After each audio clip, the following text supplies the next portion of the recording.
नमस्कार भाइयों बहनों। आज का वीडियो भी किन्हीं लोगों के कमेंट्स पे था और ये वीडियो इस तरीके से है। ये जो हज़रत आपने सुने होंगे महरौली के अंदर बख्तियार हज़रत बख्तियार काकी साहब जो हैं, ये उनके ऊपर बात है। एक छोटा सा मतलब है वाक़या जो कि बताना ज़रूरी है, ताकि अगर आप घरेलू भक्त हैं तो एक तो आप हर धर्म का सम्मान करेंगे और किसी भी गुरु का आप निरादर नहीं करेंगे। अगर आप गुरु का निरादर कर रहे हैं तो आप समझ लो भक्ति कभी कर ही नहीं सकते और आपके घर में नुकसान के अलावा कुछ मिलेगा नहीं। आप चाहे कितने ही तुर्रम खां बन जाएँ, तो क्योंकि पुराने जो गुरु थे वो ये बताते थे कि आपको गुरु का सम्मान करना है और किसी भी देवता का सम्मान करना है, यानी कि उसको नीचा नहीं दिखाना आपने। अगर आप दिखा रहे हो देवता को तो आप खुद नीचा, यानी कि आपके पिताजी जो हैं वो नीचा देखेंगे, क्योंकि देवता कह देगा भाई कैसी तुम्हारी वो संतान है और कैसे तुमने संस्कार दिए इसको, यार ये तो हमारी इज्जत नहीं कर रहे, इतने करोड़ों साल पुराने के हम लाखों साल पुराने के देवता हैं।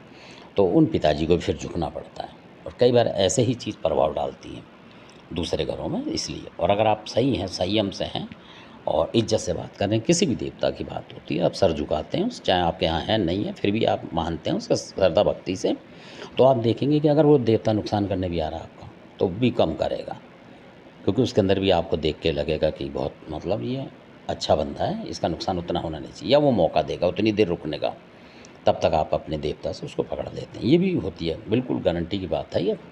और अगर आप बदतमीज़ी करते हैं, कुछ करते हैं इस तरीके से, तो देखेंगे आपको ज़्यादा रगड़ा लगेगा।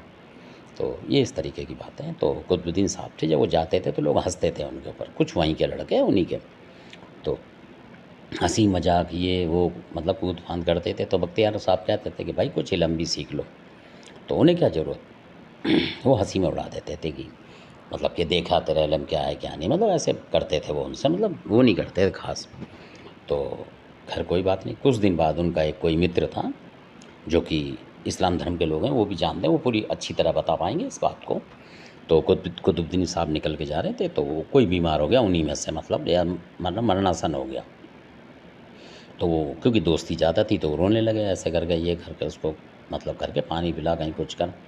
और वो कुतुबुद्दीन साहब जाने लगे तो वो हंसते थे उस टाइम, तो वो रो रहे थे, तो वो रुके, देखा उन्होंने। तो अब उन्होंने बोला कुतुबुद्दीन साहब ने, क्या हो गया? तो उन्होंने बोला ऐसे ऐसे हो गया इसका और लग रहा है मुश्किल ही मतलब इसका वो है बचना। तो कुतुबुद्दीन साहब ने जब बोला उनसे कि इसीलिए तो मैं तुमसे कहता था कि अपने जो मालिक की किताबें हैं इस तरीके का इनका अध्ययन करो, और ये हंसी ठिठोली तुम करते घूम रहे हो तो इससे क्या फ़ायदा हुआ? अब तुम्हारा दोस्त बिछड़ रहा है तुमसे, या जो भी था वो कि वो बिछड़ रहा है, तो अब क्या करोगे आप? वो बेबस हो गए।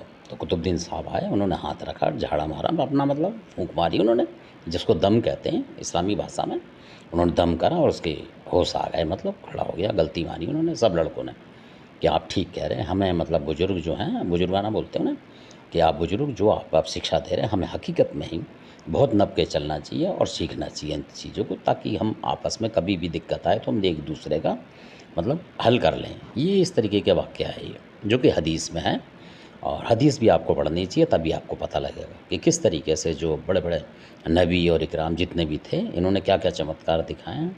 और इसी तरीके से देवताओं का कोई बताता है तो आप सुनें और ध्यान से और सीखने की कोशिश करें, क्योंकि बार-बार मौके नहीं आते हैं सीखने के। हर हर आदमी किसी को बताता नहीं है, ना कुछ ज्ञान देता। धन्यवाद, आपने वीडियो देखा, अच्छा लगे सब्सक्राइब करें, शेयर करें, लाइक करें। धन्यवाद।